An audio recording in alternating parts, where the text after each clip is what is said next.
Hello, and welcome to another episode of the Digital and Social Media Sports Podcast. I am your host, Neil Horowitz. You can find me on Twitter at NJH287, also on LinkedIn, where I post more content, and the website for the podcast and me is dsmsports.net. We can find more episodes and content, and of course, you can find every episode and subscribe and follow on your preferred podcast platform. Such a tremendous show for you guys today. My guest on the podcast is going to be Jacob Feldman. He is a sports business reporter for Sportico. You're probably familiar with Sportico. They are a rising publication, relatively new compared to the others, but are just continuing to break big stories and do great analyses. And Jacob in particular does a lot of interesting stories on fandom, on technology, how innovation is taking place in sports, and we have a great conversation ahead about some of the areas that he's explored, what to watch out for in the industry, and just some really good information and insight from Jacob, who is knee-deep in this stuff and talking to the big players in the space every day. But before we get to our conversation with Jacob, kind of want to talk about some of those themes that will come up, and that really is the changing nature of fandom. You know, Jacob goes in deep with a lot of this stuff with his writing as well as in our interview to come, and especially when the pandemic hit and we realized that we can't reach our fans in person every week or every day or every game day as we used to. It's a whole new way that we have this ability now to engage fans remotely, and that continues even now with games back on, that there are millions of fans in some cases around the world who are big fans and who want a way to show their fans, want a way to activate and demonstrate that fandom. You know, it might be buying merchandise they can wear around their local neighborhood. It might be a digital piece of merchandise that they can showcase in whatever gaming area or metaverse they are part of.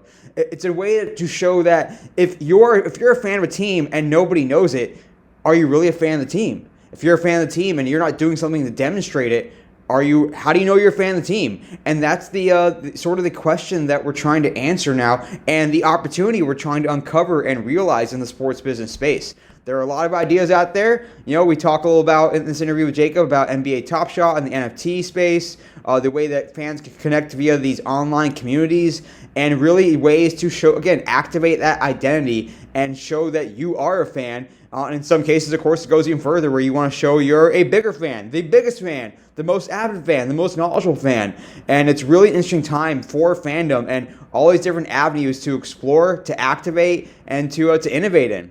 So that's this episode's kind of opening thought, but stick around because you're going to learn so much and have your wheels spinning a ton in this conversation with Jacob Feldman of Sportico.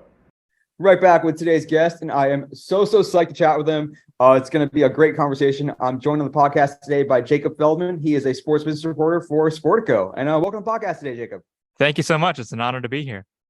So psyched to learn from you. I can tell you that the articles that you write for Sportico are almost always some of my favorites I like to dive into. It's exactly the kind of stuff that we like to geek out on here on the podcast. Before we get into the meat of our discussion, we want to learn about you. Tell us about your career path, your stops along the way, and any tips for folks that want to do what you do.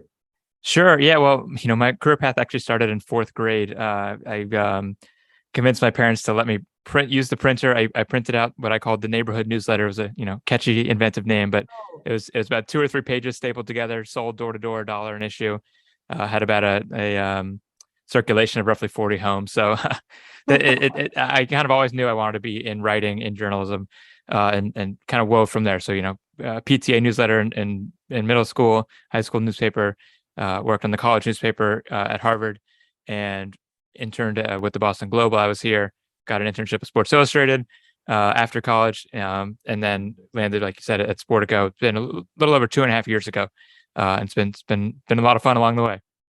Very, very cool. Well, I mean, shoot, I kind of want to dive into the neighborhood newsletter. That's really cool back in the day. But I guess let's get into when you get to Harvard. And I'm a Yale undergrad, so screw Harvard. But of course, yeah. Right, I didn't get into Yale, to be honest. Yale's I applied early. I got waitlisted, and that was the end of that. Well, we can both talk shit later about. But tell me, when you get to Harvard, I guess what did you think the path to being a journalist looked like, and how did you end up gravitating to sports?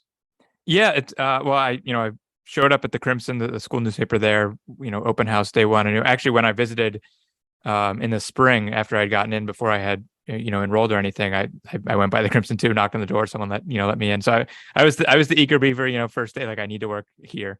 And when I got there, I applied for the news team and got through that whole process. And then as they were assigning out beats, they're like, "Oh, you know about sports? Why don't you be our sports news reporter?" So I kind of got pushed off to that side of things, and I was working on the sports desk as well. And so that was basically how I became the sports reporter. And then from there, yeah, my first summer, I wrote a little bit for the Winston-Salem Journal, the very small local newspaper where I grew up. The next summer, I interned at the Charlotte Observer. From there, I interned at the Miami Herald and then the Washington Post. So I just worked my way up slowly through those markets. Applied, I think, probably for 40 internships a year. And that was the path as far as I saw it. Back, it wasn't that long ago. It was when you were talking about 10 years ago, basically. The path was, local newspaper, regional newspaper, national newspaper. And now it's so different. But for me, it was kind of nice to have that very clear path in front of me of here's how you can make, your way through this world. Yeah, and actually, I guess I do want to hear a little more about your pathway up, but Mm-hmm. when we kind of had that inflection point, when there were a bunch of layoffs, when the Athletic came along and started picking up some of those people, like what was that like for you to watch from the outside? Like you're a young journalist, just getting started probably, and all of a sudden there just seems like we've reached this interesting point in the history of journalism, frankly. And so Yeah. what was that like from your view? Yeah, well, I think I was very fortunate the time that I hit all that stuff because I got to these newspapers that, like you said, had gone through layoffs and had fewer reporters than they ever did. And so they had to, by necessity, take a 17, 18-year-old and say, all right, go cover, I was in Miami, go cover the NBA finals when the Spurs were in town, write about how fans are reacting to LeBron leaving that summer. Like that, that's something I don't think an intern would have gotten to do 10 or 15 years ago at a place like the Miami Herald, which was a massive newspaper and still is big. And the other benefit is a lot of the editors were still there. The one of the most important people in my path was an editor at the Charlotte Observer. So my first like real internship was someone who had worked in that world for I don't know 30 years, maybe more, and was also happy to sit down with me and walk through my stories and really teach me how to do this. And so I feel like I got kind of the best of both worlds there, and getting the opportunity and also getting that mentorship. And I think within 2 or 3 years, I think it got a lot harder to do that just because, like you said, those places change so rapidly. Yeah. And then one more area I want to explore a little bit, because I also wrote for my newspaper in college, but my newspaper, there was a weekly and there was a daily. And I had made the decision I want to go with the weekly because I wanted kind of more like columns and in-depth stories as opposed to like the game recaps and such. And so Gotcha. like, for you, like what was it like to kind of not necessarily decide on a path, but what you tend to gravitate to more, whether it was the investigative side or the news side or the analysis side or the feature stories and human interest stories? Like how'd you kind of find your area of interest? That's a good question. I basically did all of it, to be honest. Kind of being the freshman or the sophomore on some of these beats, like men's basketball and football, you don't get to choose which of those buckets you're going to fill. And so I kind of got a chance to taste from all of them. For me, it was not I did a little bit of the investigative stuff. I don't know if you recall, but there was, a pretty sizable cheating scandal at Harvard. I think I guess the news broke my sophomore year, that, impacted over 100 students, including a lot of athletes. And so that was kind of the investigative, my jump into the investigative world. It wasn't really for me. Although I totally respect people who do that. But for me, what always grabbed me was profiles, features, a chance to really dive into something, learn about a world that I didn't know anything about, and get to teach something maybe at the end of the process is really what I enjoyed the most. But I think to get to that point, it helps to write columns. It helps to write, what we call notebooks or analytical pieces. It helps to write game stories. I did plenty of those where, we need a story up when the buzzer sounds at the basketball game or when the final whistle blows the football game, and just getting that, the muscle of being able to write 400 words in 5 minutes, is important too, for sure. Yeah, that quick turnaround story is a challenge I wasn't able to undertake as a student. Yeah. Before. So, and then I have to hear about SI in Sports Illustrated. That's such a cool like opportunity to work there, and like for me, that was I applied for internships when I was in college and didn't get them with SI. So I guess what was it like joining such a big brand? And as a young reporter, a young journalist, were you writing your own stories? Were you supporting? And like what was the role there like for you, and how'd you end up growing there? Yeah, it was pretty scary, just showing up there. Because I hadn't interned there or anything. I started as a fact checker, basically, which is how most people started Yeah. at that point. So they sit you down, they give you the style book and the fact checking guide, and they say, all right, you're off. I think the first story I fact checked was a profile of, I'm trying to remember now, it was Kobe Bryant and some young player who had joined the Lakers that year, maybe D'Angelo Russell, by Lee Jenkins, one of the great NBA writers at the time.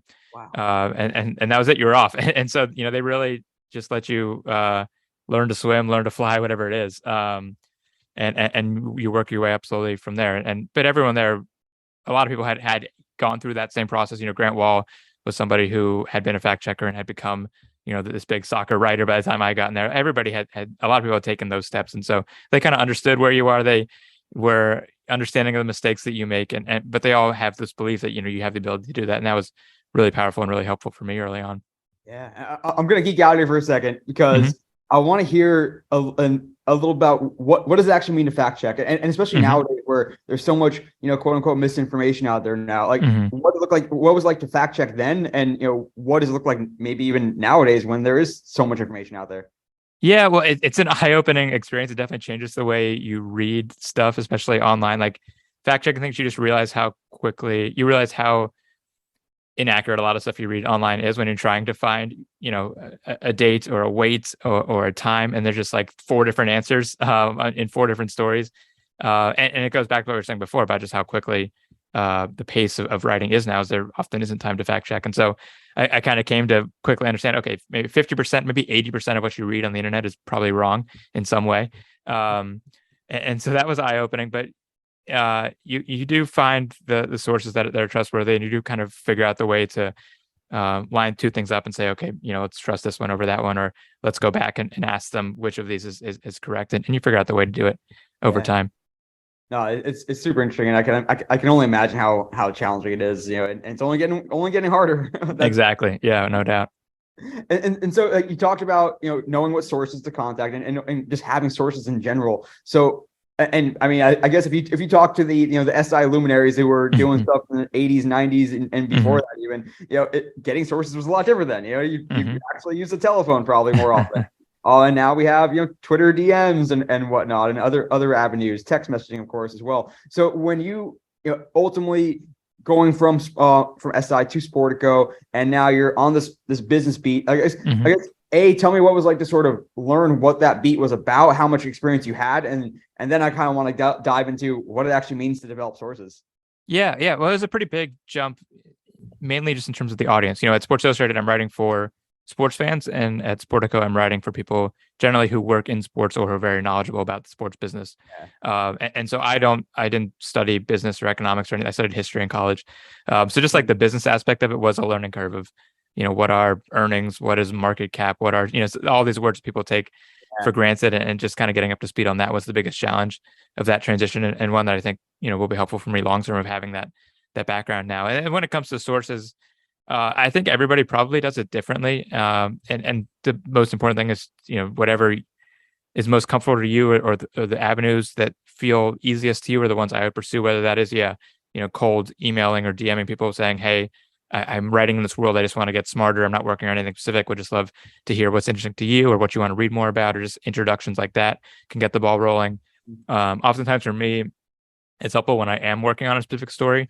Say, hey, I'm trying to, this week I wrote about sports bars and how they're adjusting to the streaming landscapes. And so I could reach out to all these experts in that world and say, hey, I'm writing about this, would love your help.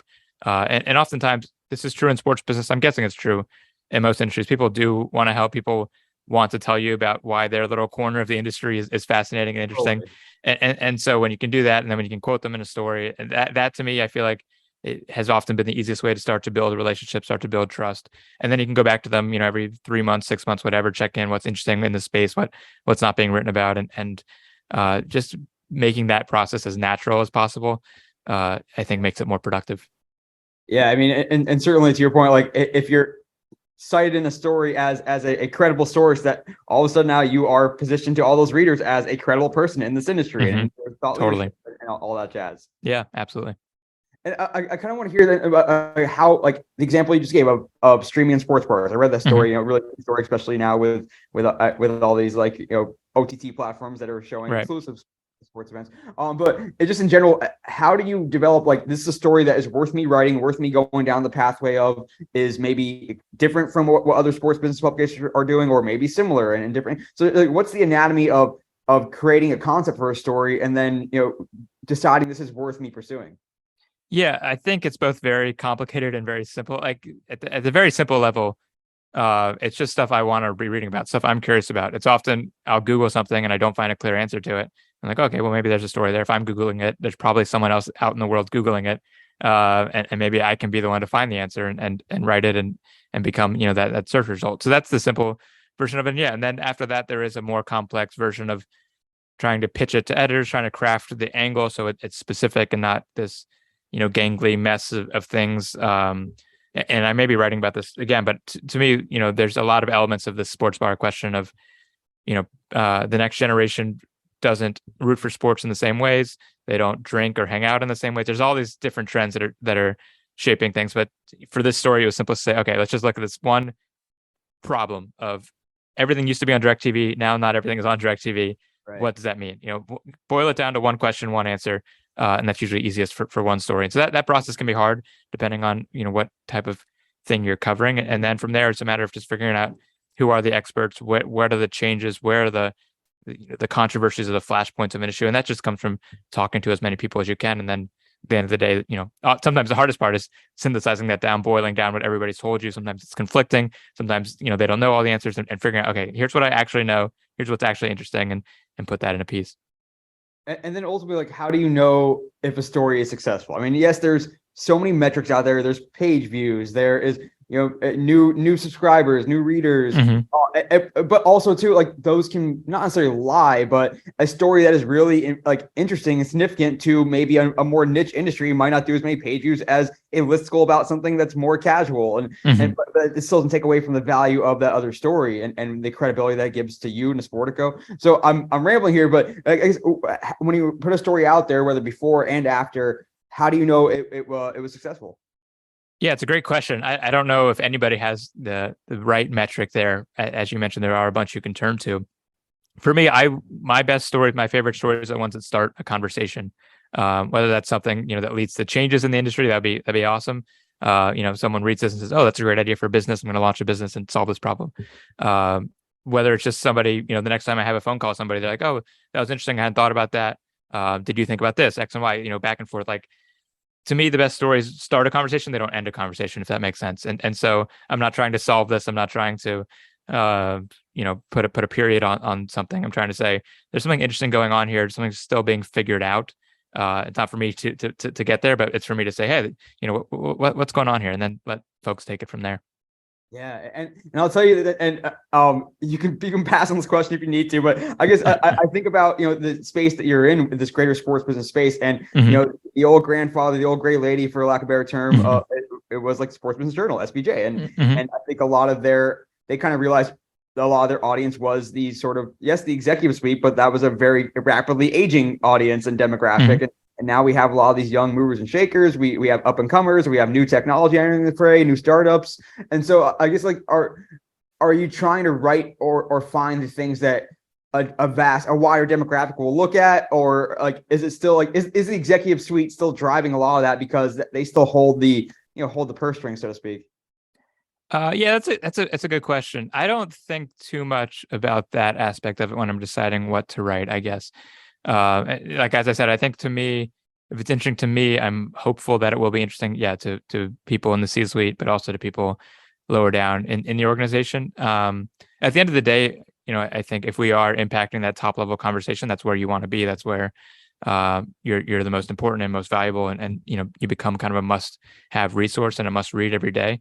But I think for me, I wouldn't really want to put that kind of bar on a story, because I don't think you can really, it's probably too hard to predict, I think. And if you're just writing about what they're talking about all the time, you're probably closing yourself off from some ideas that maybe deserve to be part of that conversation.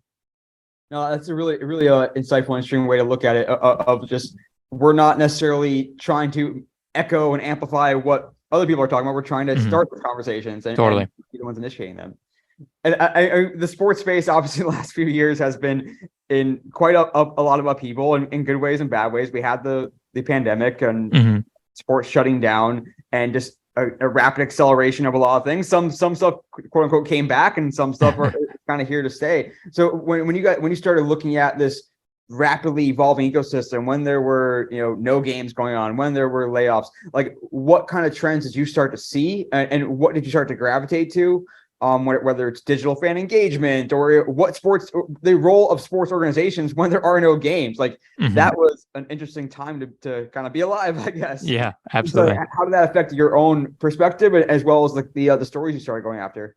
Yeah, I mean, a million things I could say. I think for me, when I started, so I covered the NFL for a little while at Sports Illustrated, or helped cover it.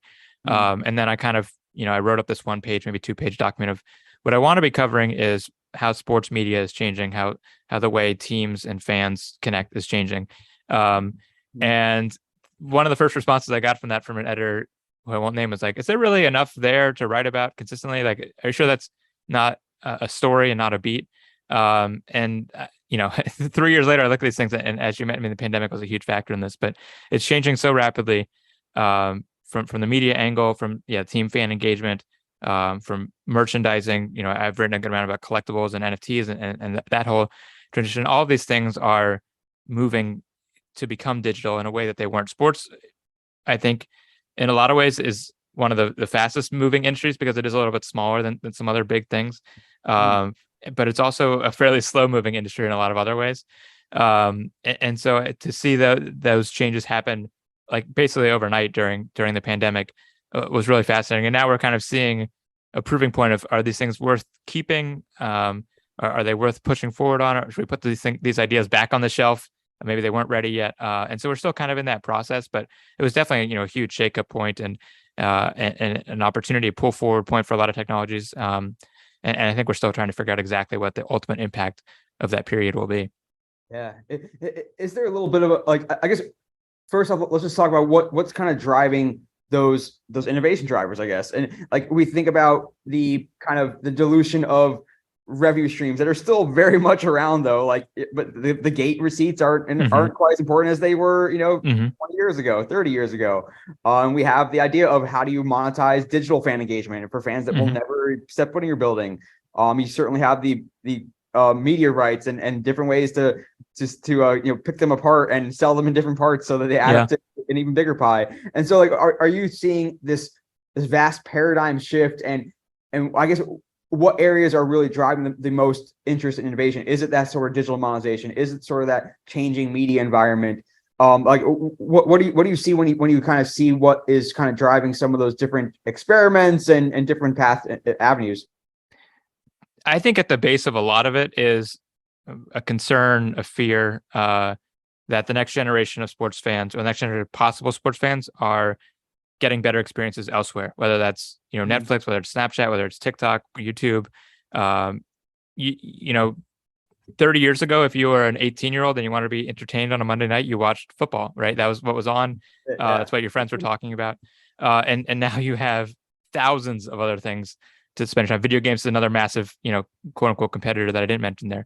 And so I think that has been the biggest driver of teams, leagues, players, media networks, all saying, okay, how do we, whether it's looking more or working more like those new things are, or just improving our product so that it can compete with those things, I think is the biggest driver. And then the second thing that you touched on a little bit, COVID was a big part of this, is recognizing how much money is being left on the table from fans who don't live within 100 miles of the stadium, whether that's international, whether that's just kind of national. That's been changing a lot in terms of what teams are able to do. Obviously, technology has allowed them to reach those fans and monetize those fans. I think those are kind of the two biggest drivers of change right now. Yeah, no, I think that's spot on for sure. And I guess, I mean, ultimately, we're all competing for attention, and we have that live sports window. We have now sports betting as well. It's happening live, but sports still drives a lot of. I mean, heck, the NBA offseason is probably more popular than the actual games itself.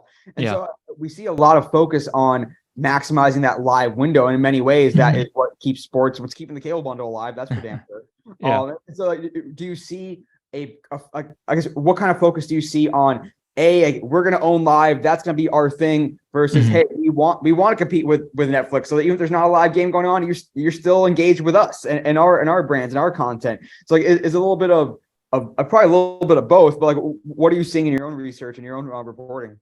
Yeah, it's a great question. I think the leagues don't view it as separately as maybe you posed the question there. I think if we have people hooked all the time, they're going to watch our live games, and hopefully, if they watch our live games, they're going to stick around and watch stuff or interact the rest of the time. So it's competing for attention. It's also competing for identity. Like people who are young people in the world, young adults, maybe just out of college, trying to decide who they want to be. What are they going to put in their Twitter profile and their Instagram profile? Are they going to put Warriors fan, or are they going to put Fortnite player? Like, I think, and once you determine who you are and what you do, everything else kind of comes from that. And so I think if local teams or athletes are able to kind of say, you are going to be, you're a LeBron James fan, that's who you are, then you can build from that. And you're going to have them hooked for life to watch your live games, to watch your highlights, recaps, offseason, everything. If you can start there. Yeah, and to buy your merch and all that as well. Absolutely. It's a huge factor, actually. Yeah. Thanks for mentioning that. This is right, Mal. I love the kind of behavioral psychology side of it, and having that identity of, are you a fan of X, and because you're a fan of X, then you will do X, Y, and Z. Sure. When you think about that too, in this sort of digital collectible space in particular, and you think about how, like, hey, because I'm a fan of the Lakers, I'm gonna have, my avatar is gonna have a Lakers jersey. I'm willing to pay whatever money for it. And so this idea of that Web3 identity, I guess, for lack of a better term, and having that identity carry with you. And it's not just about wearing a cap when you go to the mall, but it's also about, making sure that when you're playing Call of Duty or Fortnite or whatever, that they can see that you are a fan. And so what have you kind of seen in that direction of digital identity, of interest in fan and digital collectibles, in Web3 and NFTs? Is it like, and I guess ultimately too, how are the teams seeing and portraying it? Like, I think the good story, or like the story they want to tell, is about that community building and identity and deeper engagement, and then the kind of the other side of it is just it's an opportunity to get more revenue and more fan data, which it's probably a little bit of both. But like, what have you been seeing? Yeah, I think the NFT thing, and I wrote this in a month ago, so maybe looking back at Top Shot and how it exploded and what the impact was. Short term, I think that NFT craze was probably bad for consumer adoption of this technology, because it blew up, and then it blew up in the bad way, and people were able to look at it and say, okay, that was never worth my time. I'm just going to move on. I'm not going to try to figure out what NFTs or the blockchain are. I think there's a huge portion of America, of the country, that decided that. But at the same time, I think in front offices, in sports business, people looked at it and said, oh, there's a massive opportunity here. And so in the long term, I think that explosion will be good for the adoption of this technology, because there is, as you mentioned, such a benefit. I think about, the Green Bay Packers and their quote unquote stock sale. Yeah. And I think they sold 60 million. I think I have that number right. In quote unquote stock, like this year or last year. And it's meaningless, right? It's a piece of paper. It doesn't give you any power. Maybe it gets you an invitation to some sort of like yearly Zoom meeting. I'm not sure. I'm sure there are benefits to it.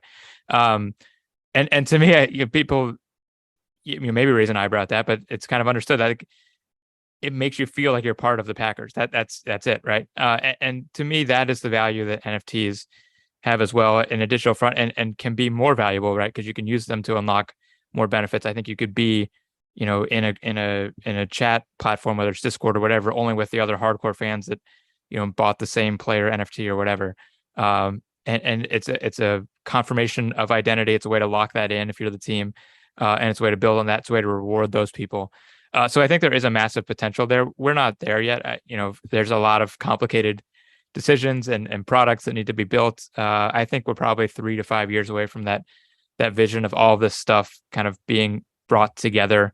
I'm a big Atlanta Hawks fan. The Atlanta Hawks don't know who I am, don't know that I'm a Hawks fan. And at some point that's frustrating, right? Like, in every other way I go about life, people, I play Magic the Gathering sometimes when I have some free time. And Wizards of the Coast, the people who put that game out, they know who I am. They have my email, they message me, I get rewards, all these kinds of things. I don't get that for spending hundreds of hours watching the Hawks, reading about the Hawks, talking about the Hawks. Yeah. I'm a massive evangelist for this brand, and I get nothing back from it. And so I think NFTs hopefully were a wake up call that teams need to be doing more in that world to connect with fans. Yeah, and I think it was an article by you or something I read recently around the growth of like fan like loyalty programs or rewards Yeah. programs and like how that intersects. I mean, heck, I was part of a Padres rewards program in the 90s and in the 2000s. So like it's not a new thing, and yet this intersection with Web3 with NFTs is kind of entering the picture. And so is it more just around, hey, with NFTs and Web3, like we can more effectively track everything you're doing so that when you are reading articles or whatnot, that it can accrue to you. Like, I guess, and Starbucks just came out today, I think. Or yesterday. Yeah. Recently.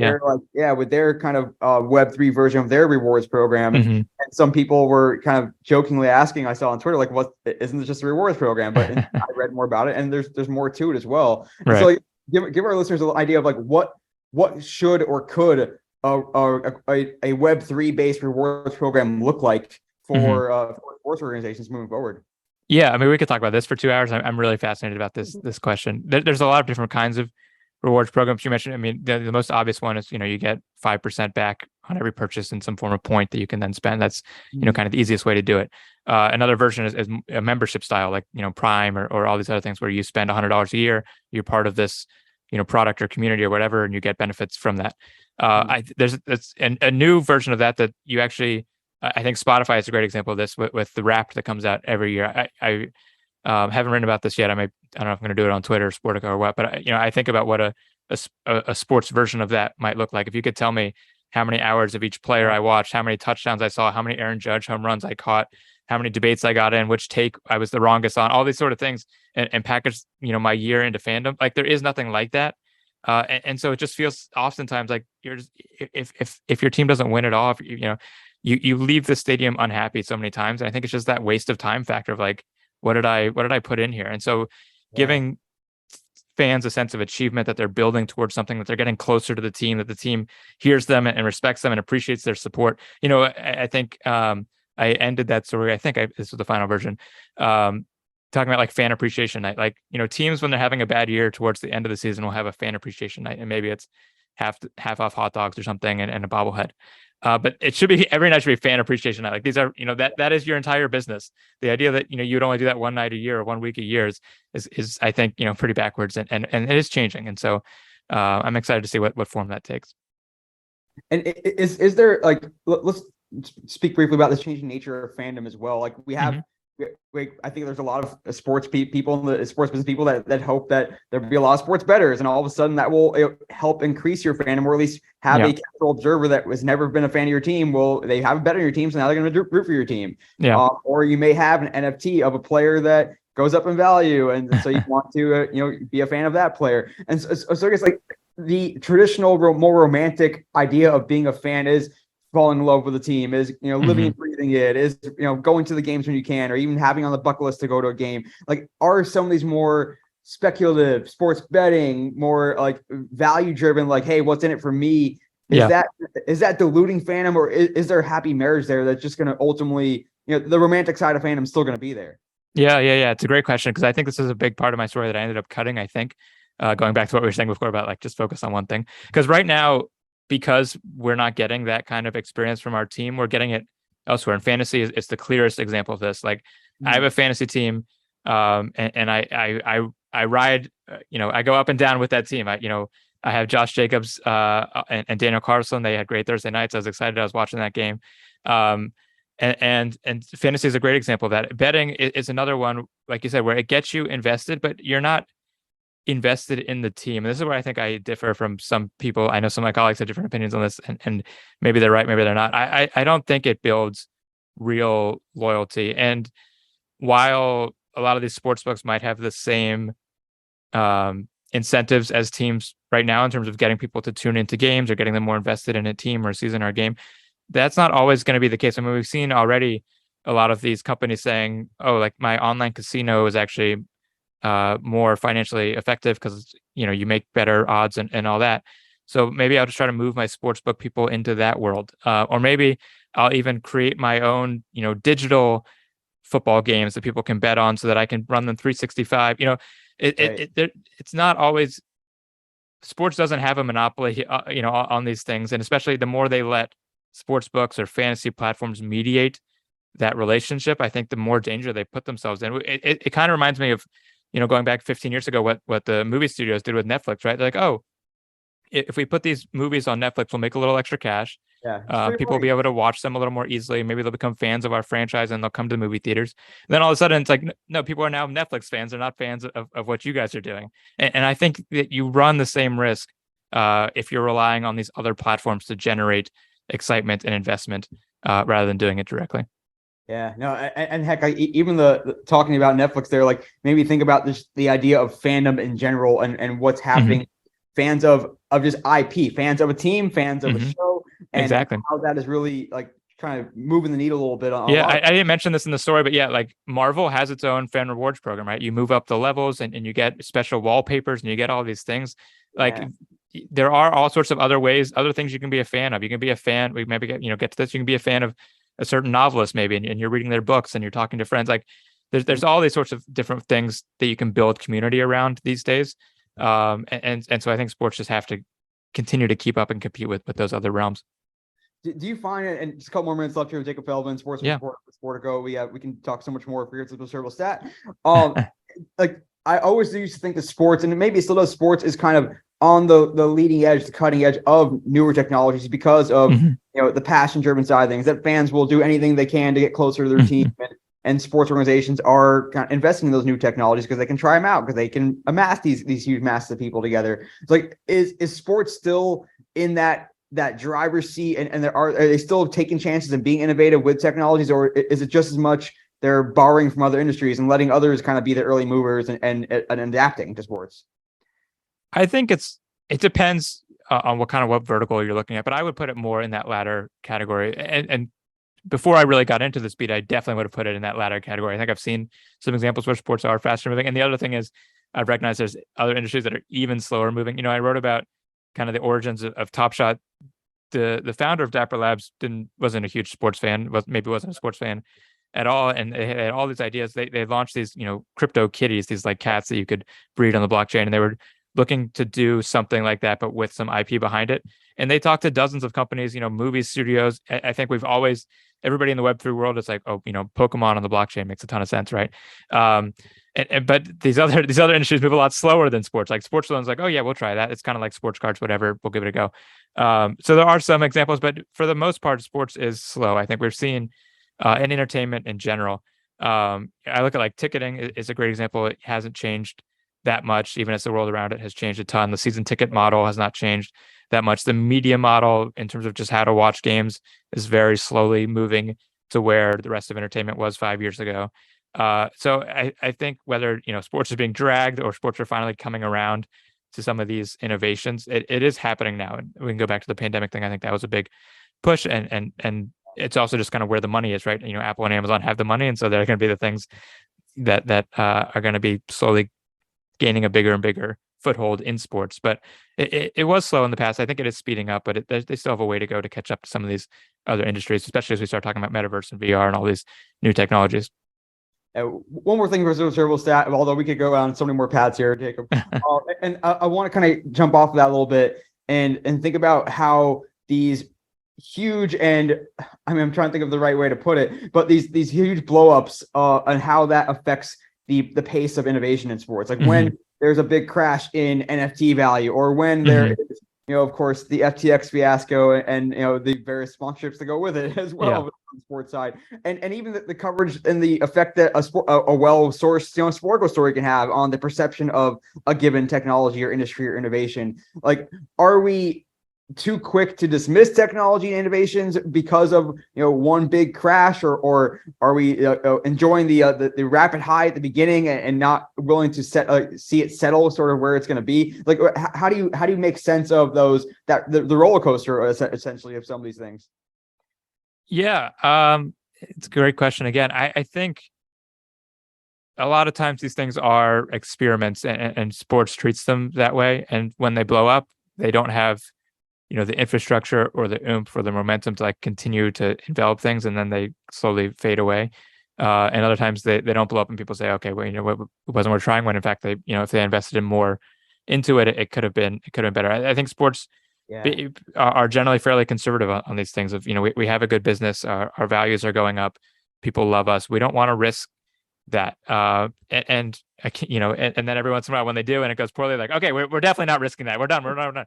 And so that, I think can be frustrating to me as somebody who would like to see a lot more innovation, but I also totally understand the other side of, these companies are, for as central as they are to our culture, they're not that big of companies, right? Like the staffs of these teams are not that big. The ticket sales departments of these teams are not that big.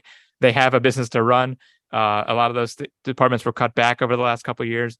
And so I understand, they're not going to want to destroy everything. And a lot of times their most diehard fans are maybe in their 60s or 70s who've been fans 50 years. You're not going to want to change the way they interact. So there's totally reasons to be conservative, but I think it's hard to argue that sports aren't kind of, more slow moving or experimental rather than just diving into things left and right. I mean, you look at the way Facebook totally, pivoted their entire company to Meta. Like, you're not going to see the NFL pivot their entire business tomorrow. It's just not the way the league works.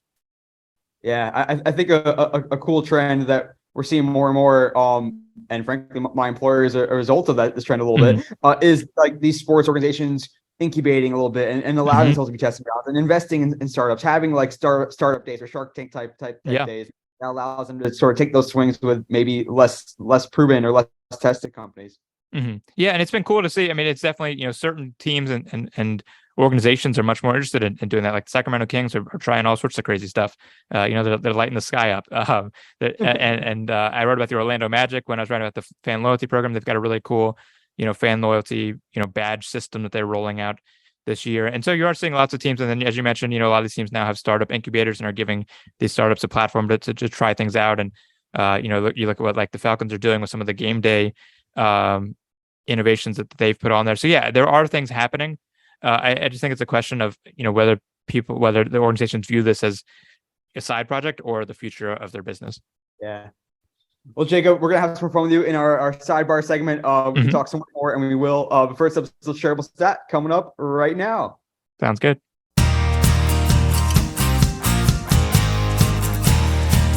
Such a good chat with Jacob Feldman, sports reporter for Sportico. We're going to have some more fun with Jacob coming up with our quick hitting question segment. But first, this episode's shareable stat. This shareable stat comes from, it's eMarketer, but also just a national poll that's been going around. And it is about the social media usage by Gen Z. This poll was taken at the end of 2022, so relatively recent data. And if I were to tell you to guess what's the preferred social, or what's the most common, social platform for Gen Z in the United States, think about what would it be. I think a lot of people instantly think, well, TikTok is where Gen Z is. If I want to reach Gen Z, I go to TikTok. But according to the survey, the top one is YouTube at 88%. Perhaps not too surprising when you think about it a little more deeply. And number two, again, not TikTok, is 76% said that Instagram is a platform that they use frequently. So 76% for Instagram, 88% for YouTube, and then you get to TikTok at 68% and Snapchat at 67%, and of course the others with Twitter and Facebook and Pinterest, among others after that. But again, I think oftentimes we think that Gen Z strategy means TikTok strategy, and Facebook strategy means old person strategy, among other common stereotypes, I guess. But to think about that, it's not the only place to reach Gen Z. You're reaching them in a lot of different places. Instagram is still a place where they are spending time. And if you think that your Gen Z strategy is only TikTok, then that is a short-sighted way to look at it. If anything, the way these recommendation algorithms are working, it may not matter from a broad perspective where a generation is spending time, as long as you can reach a segment of a sort of an interest-based cohort of that demographic that you're trying to reach. So you can feed in some Gen Z targeted content into the TikTok recommendation algorithm. Same thing with Instagram Reels to some extent, and YouTube Shorts to a lesser degree. But you could also put in some content that's targeted toward soccer moms in their 40s, or whatever cohort or interest-based cohort, the type of content that they would be interested in watching. That's how you produce. That's how you get to them, and not so much about I'm gonna go spend time in this big broad country where I know someone in that Gen Z or age-based cohort are spending time. You can go to the place or again create content for that area where you want to activate, where you want to spread your brand and get your messaging out there. So again, a very interesting shareable stat. Just wanted to sort of think broadly about how much we label platforms as this is where this generation spends time, this is where this generation spends time, and this is what strategy means for that generation. Again, the shareable stat, according to United States Gen Z social media users, 76% use Instagram. That's number 2 behind 88% with YouTube. Then 68% TikTok, 67% Snapchat. So some stats to get you thinking, hopefully. But stick around because you're going to learn a lot more. Here's some great anecdotes with Jacob Feldman of Sportico. Right back from this episode of Shareable Stat, and I am joined on the call once again by Jacob Feldman. He is a sports business reporter for Sportico, among other things which you'll hear about in this segment here. Jacob, you kicked ass in your interview, taught us so much. Are you now ready to write a few sidebars with us? Let's find out, I guess. Let's go. All right, number 1.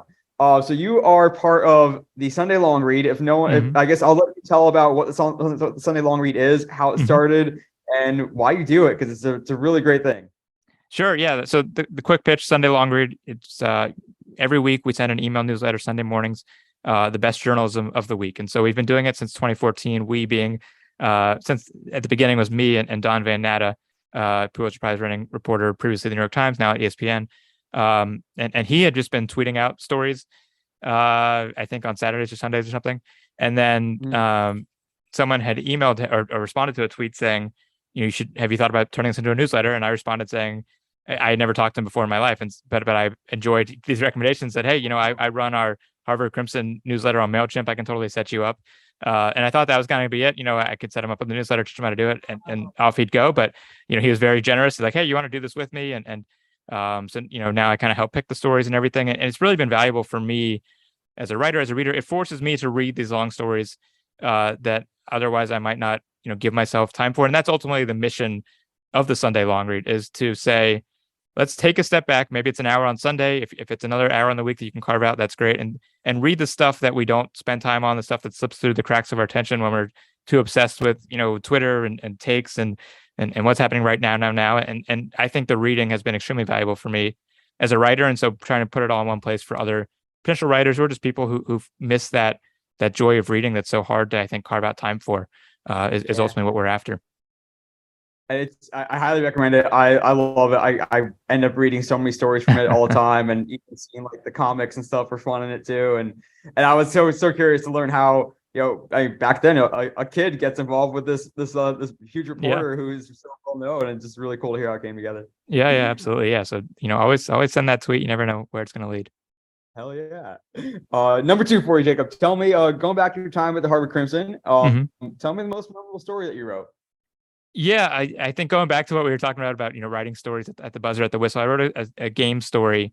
This was the Princeton game at Princeton, homecoming for Princeton, I believe, 2012. And Harvard was winning the game. I don't remember the score. It was something like 32-10, maybe. I don't know. It ended up being, long story short, it ended up being one of the biggest comebacks in college football history. Princeton won 39-34. They came back. I pulled up the story. They came back from 24 down in the fourth quarter.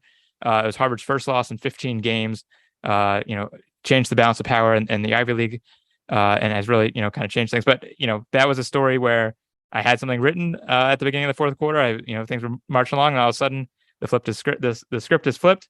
And we had a debate, the drive all the way back, about whether it was a great game. The fact that Harvard lost, whether it was still, a great game, or you could call it an amazing game. I think at the end of the year, the paper would decide whether something was game of the year, and we were debating, well, can a loss really be game of the year? I don't actually remember where we came down on that debate, but it's still something I think about. And you only get to cover those kinds of games so often in a career, and so I was honored to get to cover that one, even if it was a loss. Oh man, well, I want to say I can offer sympathy, but just the idea of Harvard getting beat in that kind of fashion just makes me smile. Yeah. Well, I'm sure we got it back over Princeton eventually. What sport was kind of at the top there when you were Harvard? Who was doing the best then? Well, it's funny because men's basketball made the tournament all 4 years I was there. and has not made the tournament since I left. So, make of that causation what you will. But that was definitely, the big thing. We were ranked in the top 25 a couple times, but the football team was right up there too. I think they won 2 or 3 consecutive. Like I said, they won 15 straight games. So it was really a really strong, period for Harvard sports, and made it a lot more fun to cover. All right, so we're gonna hit one more Harvard question here, and I guess besides that game you just described, tell me the other most memorable game from your time at Harvard. Other most memorable game. Well, again, this is probably another loss. This is actually, when you finish your time at the Harvard Crimson, you get the opportunity to write a closing column, a final word. It's got some name I don't remember, and I wrote about the power of these losses, the way losses really stick with you more than wins, and what that means, and maybe losses are actually more powerful in some ways than wins. And so the other game that sticks out to me is the March Madness game, Harvard versus UNC. I believe it was 13 versus 4 game, I think, maybe 14 versus 3, and came down to a final shot. Our best player has it at the top of the key, shoots a 3, batters off the rim, and is out, and we lose. I still think, if we win that game, maybe we make a deep run. Maybe it changes, the course of Harvard basketball history potentially. And so that's a shot that I still think about as well. Pulling up all the sad memories. Yeah, we won a lot of games. I'll tell you. We won a lot of tournaments. We won a lot of championships. We did beat Yale in a Ivy League tiebreaker to go to March Madness my senior year. So that was another great game. But yeah, it's those close losses really stick with you. Oh, I will have to definitely hit you up when Yale beats Harvard twice in basketball this year. So. Yeah, it's a good chance. But Yale's on the ascendant now. Yale's the new hot thing. So I hope they enjoy it. Oh yeah. Yeah. Number 4. Tell me, going back to your time at Sports Illustrated, your favorite story you got to work on and be part of there. Yeah, there's a bunch of my first story. You always remember your first, right? Was about what it feels like to get sacked. So basically, after the fact, I realized why I was given this assignment. But basically, my job was to call up a bunch of the quarterbacks who have been sacked the most in NFL history, and ask them what it felt like, what their worst one was, what the next morning, just like all these things they probably hate to revisit. And for other strange reasons we don't need to get into, David Carr is one of my favorite quarterbacks. So I tried to reach out to him. I don't think he got back to me for that story, but it was, John Kitna was up there. I believe Randall Cunningham was up there. Brett Favre was up there also. I don't think responded. But that was a lot of fun. But the most memorable story I got to write was about a woman named Christy Martin, who was the first female boxer to be on the SI cover. I think it was in the 90s. And her life took some crazy turns after that. She was a closeted lesbian who had married her coach as kind of a cover. And towards the end of her career, when she decided it was time to come out, she had fallen in love with this woman. Her coach/husband ultimately ended up shooting her in their home and leaving her for dead. And she, crawled out of the house, flagged down a car, got to the hospital. They managed to save her life, and she ultimately got back in the ring for one more fight. Wow. So that was a really impactful story that I got to write. And I was honored that she kind of gave me, the permission, the openness as a young writer to kind of get to tell that story. It's obviously very different than my lived experience, but it's something I think about a lot, and really, a story I was very glad to get the opportunity to tell. Man, that's incredible. That's really, really cool. Number 5, with Jacob, tell me, how does social media impact your career? Like, how important is it? Are you doing a lot of research on it? Are you searching Twitter? Are you doing a lot of promotion? Obviously, are you DMing people? Like, tell me what role social media plays in your day-to-day career. Yeah, it's constantly changing. I think for me, when it comes to social media in my career, it's basically Twitter and Twitter. I don't really use a ton of other platforms, but I'm starting to use LinkedIn a little bit more. But it does, like you said, from start to finish. In terms of finding people to talk to, finding potential angles. I do turn to social media for that as much as I turn to people I know, and texting people and calling people and asking them who I should be talking to. And then the flip side of that, like you said, is promotion. And I go in waves like, oh, maybe I should be spending more time on here and really trying to build up my profile and tweeting consistently and, interacting with people and trying to build a following. And other times like, wow, this is kind of all a waste of time, and maybe I should just focus on the stories and, let that be the guide. So I waffle back and forth. And that's something that I'm still trying to figure out the right equilibrium for. What was your thought process like when we were all kind of prematurely writing the eulogy for? I think for me and for a lot of people, it was just another opportunity to step back and say, like, what am I actually getting from, recognizing how valuable it is to me. How often I am searching for things on Twitter is multiple times a day. and thinking about, well, how am I going to replace that? And you do kind of just fall back on your old journalism skills of, all right, let me look up someone's phone number and call them.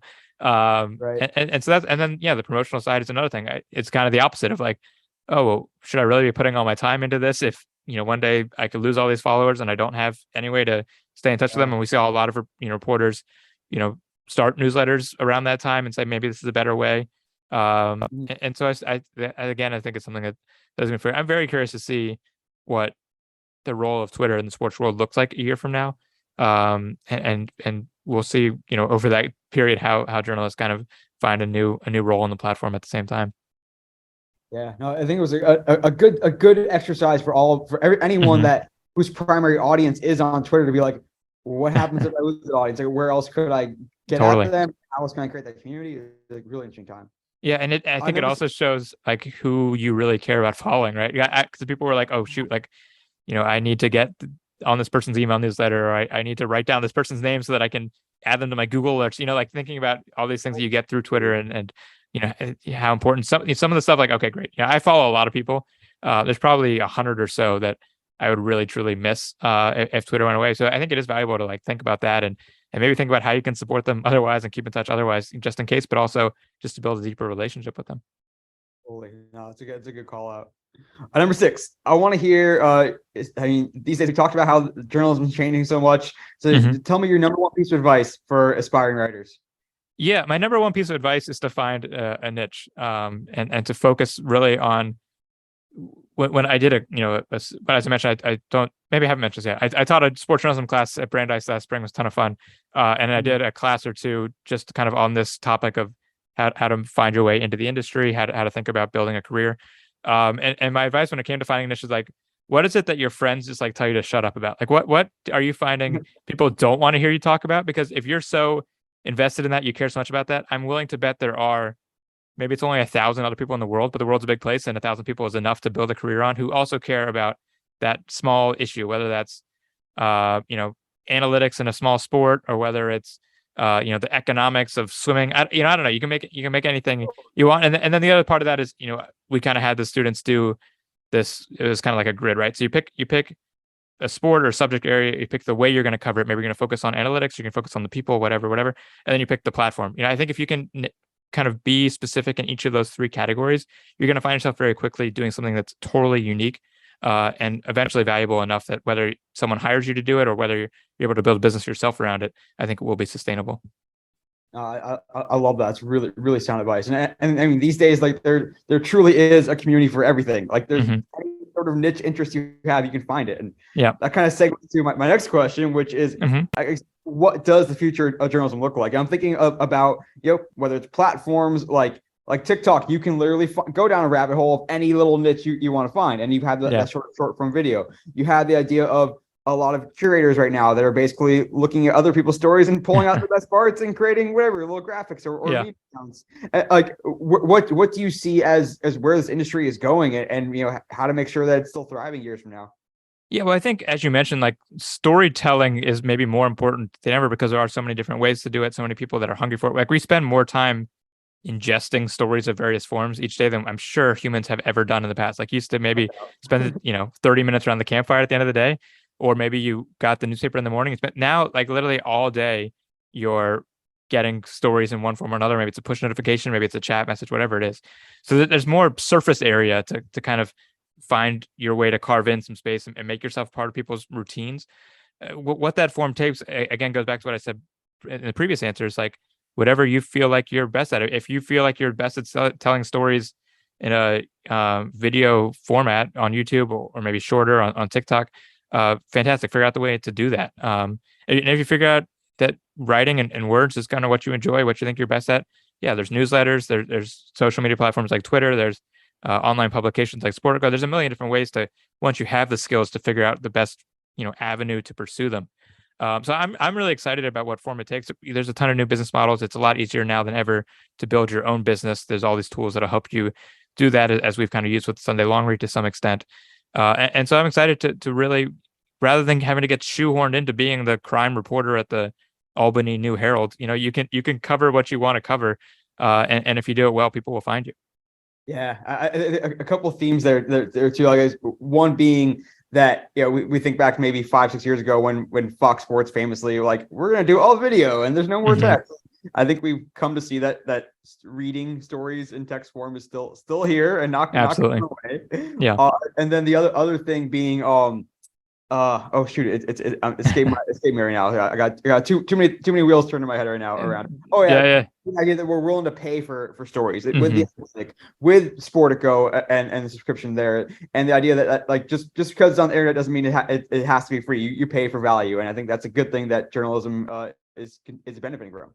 Yeah, and I think that'll continue to evolve too. But yeah, you look at even Twitch subscriptions and YouTube subscriptions. I think more and more platforms are investing in these things. Yeah, ways to directly contribute to the work that you like, and Patreon's another great example of that. It's still evolving. I don't know what form that will ultimately take, but you totally agree. People are willing to pay for these things that if they enjoy them, if they're part of their routines. And going back to what we talked about, I don't know, what was it, 4 hours ago now? I'm kidding.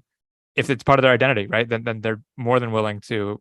Maybe it's buy merchandise. There's all these sort of ways to monetize once you have kind of built that relationship. Yeah, there's so much more there we can go to, but I'll stop there.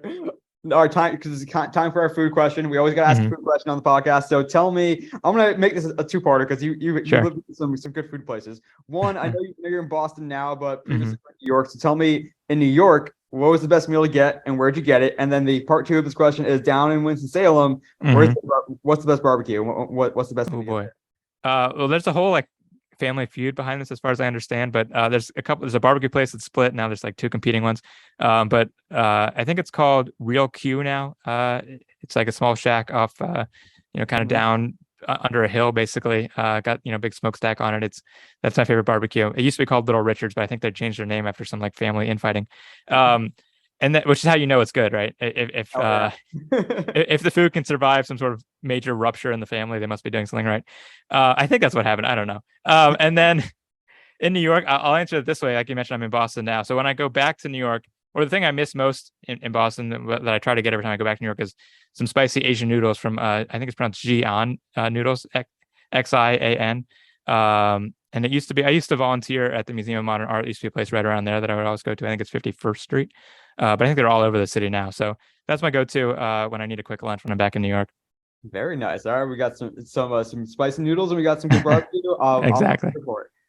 All right, last one for you, but this is gonna be a really hard one, Jacob. I'm warning you. Tell me who is on your Mount Rushmore of sports writers. Yeah, that's an impossible one. Mount Rushmore. What? There's 100 heads on there, right? I get to pick 100 people. Is that how it works? Gary Smith from Sports Illustrated is on anybody's Mount Rushmore. I would think. So I would start there. So I got 3 left. I think Wright Thompson is probably on there for me. I'm going back to people 10 years ago when I was coming up with people that I was just like reading and learning from. Somebody who I think is really underrated. And I've never really talked to this person, so I don't. But Elizabeth Merrill, who I think still works for ESPN. I always loved her writing growing up. She wrote some really powerful stories, and I don't know why she's not more famous or well known. And maybe she is. I just don't know. But so that's 3. The last spot, there's so many people. Steph Apstein, who covers baseball at Sports Illustrated, is a fantastic reporter and journalist. Jenny Vranches, the New York Times. Michael Cruz, who actually works for Politico now, so doesn't cover sports too much, but he's another person I used to read a ton of growing up. Brian Phillips, his essays, then at Grantland, and then at The Ringer, someone I read a ton of. And then Jordan Kisner, who doesn't really write that much about sports. I think she now works for the Times and the Atlantic. She writes a ton of good profiles. So that's like 10 heads. I think you can make the heads smaller. You can stack them. We can get creative on our writing Mount Rushmore, right? Hey, we'll have a metaverse version of Mount Rushmore. You can just there you go. Exactly. Yeah. Every day it'll change. It'll be like kind of like the lights on a skyscraper, depending on like whatever sport is playing. You just change the colors. It'll be good to go. A ton of great names that we heard there for sure. All right, Jacob, kick the ass in your sidebars. Now your chance to take over the podcast and tell us your social media all-star follow. Just tell us what platform they're on, who they are, and why they're following. Sure. So I'm going to change this up a little bit if it's okay. I would like to recommend a newsletter. Is that allowed? Hell yeah. So going back to what we were talking about before, I'm reevaluating my social media usage. I'm trying to spend less time, quote unquote, reading social media or ingesting, scrolling social media. And so I'm trying to spend more time in newsletters because I think it's a little bit more proactive. You're choosing what you're going to read. You're signing up to get this stuff daily, regularly. You're building a relationship. So two newsletters I wanted to shout out. The first one is Axios World. So everyone's heard of Axios. I think the World newsletter is a little bit under valued, under talked about, and to me, it gets me out of my bubble. They're covering politics in South Africa, and they're covering the environment in China. It's all these very large scale stories that otherwise I would hear nothing about it. And on one end, that's kind of troubling. It's like, I'm just living my world in this small little bubble of what app do you use to scan your ticket at the stadium, and that's all I think about all day. And while these massive things are going on, so it's kind of nice to reconnect with what's happening in the world. So Access World is one, and then going back, if you're a young writer, if you're someone interested in writing, George Saunders' Substack is fantastic. He breaks down short stories in the writing form, and does all sorts of Q&As and stuff. So that's a little bit more. It's a little bit more homeworky, but in a good way. And I think if you're somebody maybe who is out of journalism school or out of college and wants to continue to learn to write, that'd be my recommendation. So two newsletters for you, so you spend less time on TikTok. Hopefully that's helpful. No, hell yeah, some great recommendations there. And how about you, Jacob? Where can we find you, as well as Sportico and also the Sunday Long Read? Yeah, so maybe spend a little bit more time on Twitter if you're reading me. It's at Jacob Feldman 4. That's the number 4. That's my handle on most social platforms. And then Sportico.com. Definitely sign up for our newsletters on Sportico.com. And then if the Sunday Long Read sounds interesting to you, we'd love to have you join us at SundayLongRead.com, free newsletter. You can also find us on Twitter at Sunday Long Read. Check it out. Check out everything that Sportico is doing, especially what Jacob's writing, because if you are a fan of this podcast, you will be a fan of everything that he writes. But Jacob, can't thank you enough for coming on the podcast today, lending us some of your wisdom and insight. It's awesome to hear from you. No, thank you. This was a ton of fun. I appreciate the questions and always happy to chat. We'll see you soon on Sportico. I'll read you soon. Fantastic. Thank you so much again to Jacob Feldman, sports business reporter for Sportico. Cannot recommend his writing enough, as well as the Sunday Long Read. You heard a little bit about that. That is one of my favorite things that hits my inbox every Sunday and gives me great reading to do on my computer, on the treadmill, just fantastic stuff. And of course, check out Sportico again and subscribe to their newsletter. You'll get some good insight there. Jacob writes a weekly column that appears in that newsletter. Just fantastic stuff with Jacob. I could pick his brain and geek out with him all day, and I hope to again in the future. But until next time, this is Neil Horowitz signing off for the Digital and Social Media Sports Podcast.